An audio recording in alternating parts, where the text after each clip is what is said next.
देना चाहता है। तीसरी बात, अगर इनके अलावा कोई भी हिंदू नहीं है तो इसका दूसरा मतलब ये है कि यदि ब्राह्मण, जो जिसे ब्राह्मण धर्म कहा जाता है, तो हमने एक विषय चलाया था कुछ साल पहले, आप लोगों को याद होगा, हिंदू धर्म नहीं है। एक विषय चलाया था, हिंदू धर्म नहीं है, एक बात। दूसरा मुद्दा क्या है? हिंदू धर्म ब्राह्मण धर्म है। पहला मुद्दा है हिंदू धर्म नहीं है। दूसरा मुद्दा है हिंदू धर्म ब्राह्मण धर्म है। ओके, तीसरा मुद्दा, ब्राह्मण धर्म ही नहीं है। तीसरा मुद्दा। चौथा मुद्दा है कि अगर धर्म नहीं है तो क्या है? ये मूल निवासी बहुजनों को गुलाम बनाने का षड्यंत्र है। हम गुलाम बना रहे हैं ऐसा कहने के बजाय, नहीं हम हिंदू बना रहे हैं। गुलाम बना रहे हैं ये कहना और हिंदू बना रहे हैं ये कहना, इसमें बहुत मौलिक अंतर है। गुलाम बना रहे हैं ऐसा कहने से फिर तो उसकी प्रतिक्रिया सब लोगों में समान रूप से होगी, और हिंदू बना रहे हैं तो बहुत सारे लोग जो जानकार नहीं है, समझदार नहीं है, बोलेंगे चलो कम से कम शूद्र तो नहीं कह रहे हैं, हिंदू कह रहे हैं। एक समय ज्योतिराव फुले के समय में जब ब्राह्मण हिंदू शूद्र कहते थे, ज्योतिराव फुले के साथ भी उन्होंने व्यवहार किया था शूद्रत्व का, तो ज्योतिराव फुले ने प्रतिक्रिया की थी। तो शूद्र कहने से प्रतिक्रिया होती है, ओबीसी की शूद्र कहने से प्रतिक्रिया होती है और एक रिटेलिएशन का आंदोलन शुरू होता है।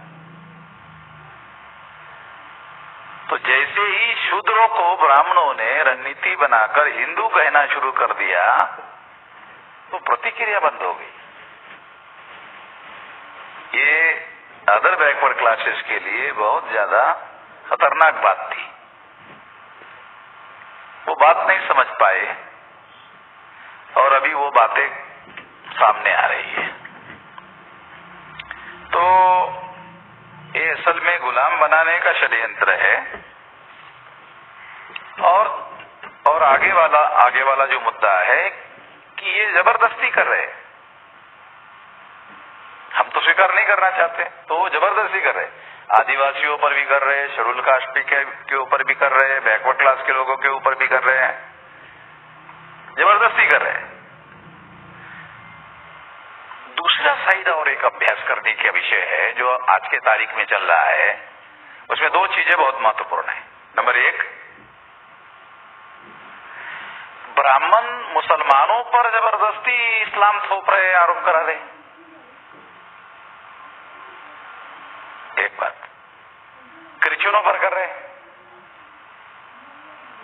मतलब वो कह रहे हैं कि भाई ये तो लालच देकर कर रहे हैं। मुसलमानों को कह रहे हैं गुमराह करके कर रहे हैं। तो जो आरोप ब्राह्मण दूसरों के ऊपर कर रहे हैं वो लोग खुद कर रहे हैं, ब्राह्मण वो खुद कर रहे हैं। ये बात बहुत इंपॉर्टेंट बात मैं कह रहा हूं, वो काम वो खुद ही कर रहे हैं। एक और नया डेवलपमेंट हमारे सामने है, इस बात को समझने के लिए बहुत इंपॉर्टेंट बात है कि आप हिंदू नहीं है, मगर हिंदू छोड़कर आप किसी धर्म में जा नहीं सकते, इसका भी उन्होंने बंदोबस्त कर दिया है, धर्म परिवर्तन के विरोध में कानून बनाकर रास्ता बंद कर दिया कि आप धर्म परिवर्तन नहीं कर सकते।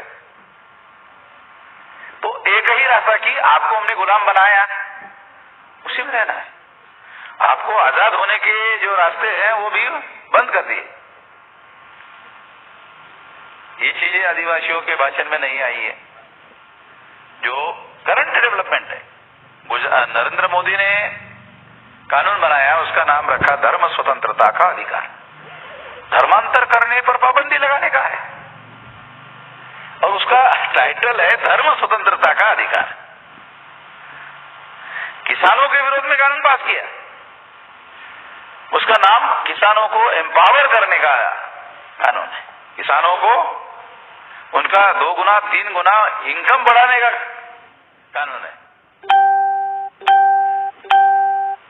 ये इस तरह से ये नई बातें हैं, ये शासक वर्ग जो है नए तरीके डेवलप कर रहा है, क्योंकि मीडिया की वजह से लोगों को मालूम हो जाता है। तो ये कुछ बातें हैं जिसको हम लोगों को समझना जरूरी है। तो इस संबंध में मैं इतनी बातें कहना चाहता हूं। ये बातें 1 घंटा भर समय लेकर मैं कह सकता था, मगर अभी मेरे ख्याल से 10 बजे का समय हो गया होगा, है?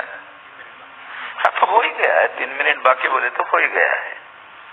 तो इसलिए मैं इसको और ज्यादा लंबा ना खींचे बगैर इस बात को, जो मेन पॉइंट और मेन मुद्दे मैंने आपको बताए, जो आदिवासी वक्ताओं ने जो बातें छोड़ दी थी, रह गई थी वो बातें, क्योंकि मामला केवल वो आदिवासियों को जबरदस्ती हिंदू बनाने का कार्यक्रम नहीं कर रहे।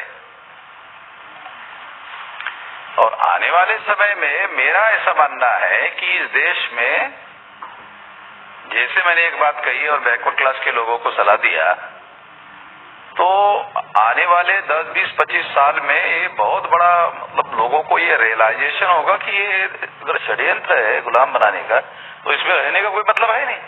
कम से कम जितने लोगों को रियलाइजेशन होगा, वो एक लहर चलेगी इस देश में, ऐसा मुझे लगता है। और ये अभी ही सुप्त लहर अंदर अंदर चल रही है, केवल घोषित नहीं है। धन्यवाद।